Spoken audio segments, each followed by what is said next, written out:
Just to clarify, I don't want City to win the league. I don't want any of this. By the way, before I continue, I have recalculated how Liverpool can get top 4. It might happen, but check out the end of the video. There's something there. Why I want City to win the league. I know what you're thinking. What the hell are you talking about? There's 2 reasons. A mature reason and an immature reason. So the mature reason first. If they win another title, and that's what, 3 in a row, 5 out of 6, it makes their bizarre irregularities in his accounts. It makes that look worse, I think. The Premier League want to be seen as a competitive league. I think it might drive a bit more action. I was reading a couple of things recently that were kind of, well, that said that, and I liked it, so that fits my narrative perfectly. Now, the less mature reason. It's petty, right? But I can justify City winning the title better. I can just go, oh, well, that's just another tainted title. I can almost tell myself, oh, well, it's irrelevant because we know how they won. And like if Arsenal win, they've done it. They've gone toe-to-toe with Man City. Despite the fact that Liverpool have got 90 odd points, 90 plus points on 2 seasons and still couldn't do it. I don't want Arsenal coming in the first time. They're like, hey, great. I don't want some other team coming in diluting it. Go Apple! Go Orange! Go Banana! I'm just being honest here. It's not the most mature way of looking at it, but I don't know what to do with my hands. It's just how I feel. And again, I don't want City to win the league. Look at their bloody FA Cup. Look at their bloody FA Cup semi-final. They're not fucking arsed. You've got no friends. But between Arsenal and City, I tell you, when Arsenal went 3-1 down the other day, I was like the Grinch. Header in the back post, and it's Diachaletasaar. Southampton are 3-1 up, and the lead is You know, Arsenal. I was just like, oh, that Ramsdale. Ooh. Let's be honest. It is fun. I get it. I get why teams liked to say that Liverpool were bottling it when we drop points or whatever. It is fun. I'm not being mature here.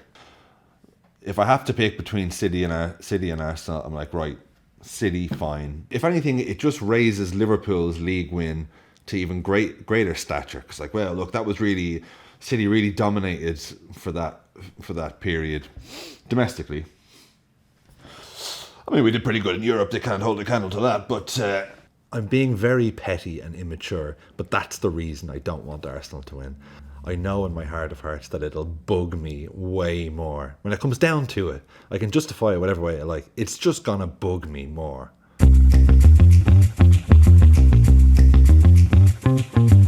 Anyway, speaking of the Reds, first of all, thank you very much to everyone who has subscribed and commented and liked it. I really appreciate it. This channel has kind of taken off.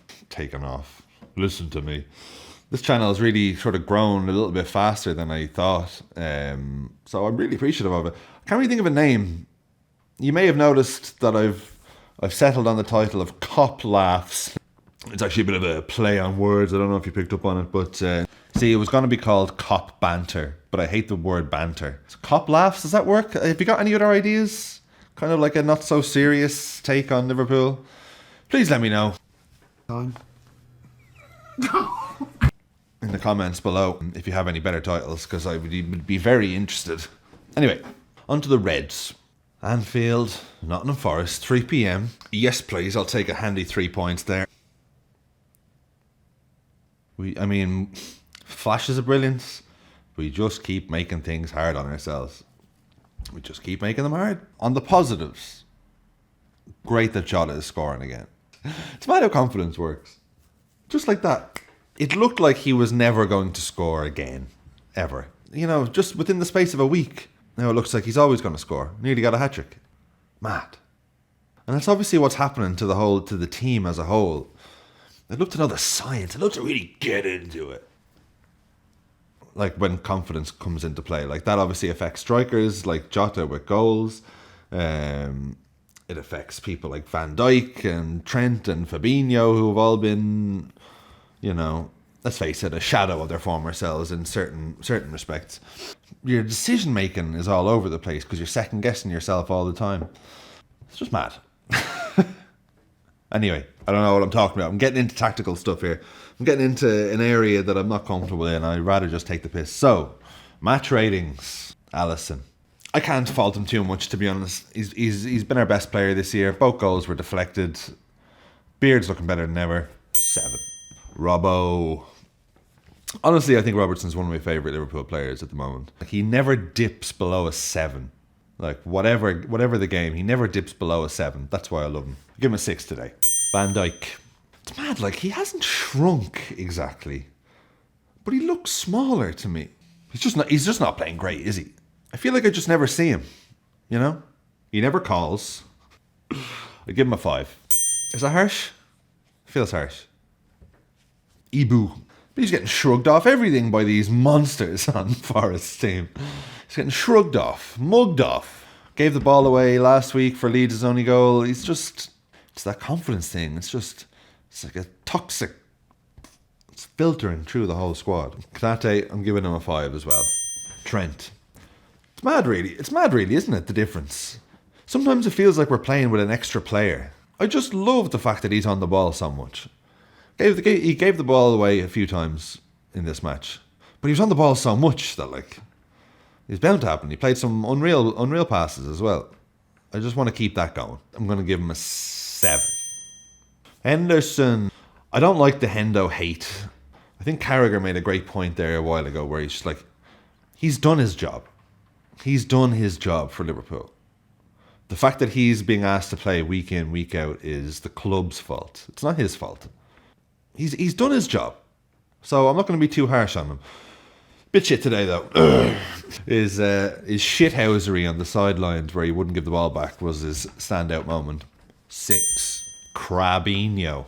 Is it the confidence thing? Is he on stilts? Is he really a crab? I don't know. Don't know what he's up to. Didn't really offer too much. I'm giving him a 6. I feel like that's generous.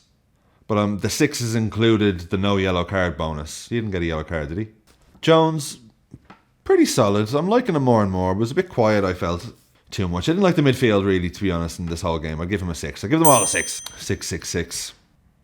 Salah. You know, there's very few players that when they score, I'm not only happy for myself as a fan, like, yes, we've scored, but I'm also happy for him. I'm like, good. He loves goals. That'll make him happy. Salah craves goals like they're cocaine. I'd imagine.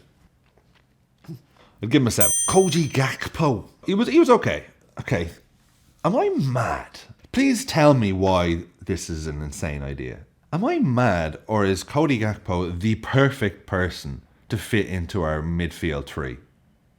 I haven't heard anyone talking about this, and probably with good cause, but why isn't he in our midfield 3? Is he a striker? Even though he scores goals and he is quality, but he's massive, he's fast, he's great at winning the ball back, he's a great passer, he can shoot, he can run, he's fit, he's young.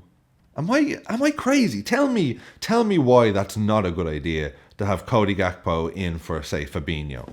Explain to me, football cretin. Explain to me why that won't work. Please, I have to know. Why isn't anyone else speaking about this? You know, I'd give him a 6 for this one. Stick him in that midfield to get a 9 every week. And Jota, again, just mad the confidence thing. It was very, very nice. Class act for Nottingham Forest to just let him juggle the ball 10 times before scoring that second one. Really appreciate that. That'll do his confidence the world of good. Won us the game. Give him a 9.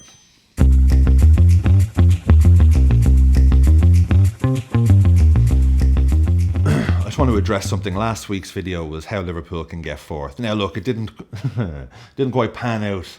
Newcastle, I was hoping they were going to draw against Spurs. Fucking Spurs. Falling at the first hurdle, falling at round 1, thanks to Spurs. You couldn't even give me one lousy round, Mo. But, forget everything I said. Here's how Liverpool actually get top 4, and it's even better. Now, last week I was basing Liverpool's chances of getting top 4 by duking it out with Newcastle. I kind of figured United had 3rd sewn up. But, wait. It's still possible on the Newcastle side. you know, they're kind of flying. I tell you who's not really flying at the minute, and that's Man United. Then I looked at the fixtures, I'm like, oh, now, there might be something here. I'm literally grasping at straws! So I've done some recalculating. Just bear with me. This is optimism here, okay? We're trying to stay optimistic on this pod. We're trying to stay optimistic here on this show, okay? What else is there? Let's just have fun. So, United's upcoming fixtures. First of all, they've had a grueling 120 minutes there against Brighton. Now, unfortunately, the first hurdle they have to overcome is Spurs. We all saw how that went against Newcastle. But they're away to Spurs, surely at the Tottenham Hotspur Stadium. Great name. The Spurs just been tanked. They're at an all-time low. They're going to need to bounce back. Let's just say they get a point at White Hart Lane. I'm just going to call it White Hart Lane. Right? 1 point against Spurs. Next game, at home to Villa. Villa are doing very, very well. Let's just say that's a draw, okay? Could happen. Just bear with me here. Then they're away to Brighton again. And this is at Brighton. I'm going to give Brighton the odds on this one. 3 points to Brighton, 0 for United, okay? Then they're away to West Ham, who are picking up quite a bit of form. Imagine, let's say West Ham win that 1-0. Bear with me here. Then United are home to Wolves. They'll win that.